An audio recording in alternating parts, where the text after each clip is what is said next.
The TikTok ban was actually legislation. This is legislation that was passed by Congress. Trump has come in and said, I am using an executive order to extend the time to find, and in his case, a U.S.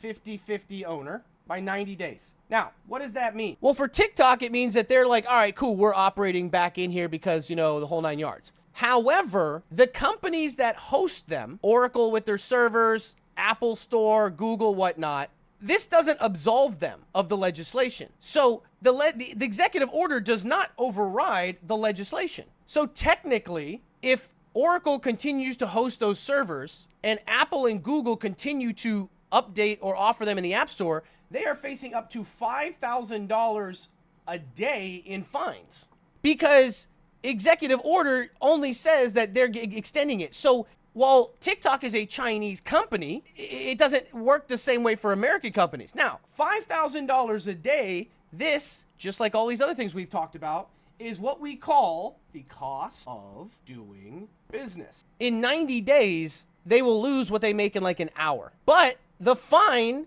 is per user.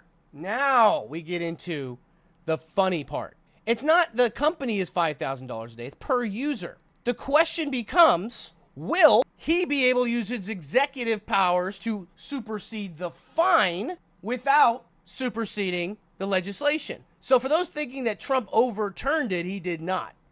He signed an executive order extending it, which does not supersede the legislation.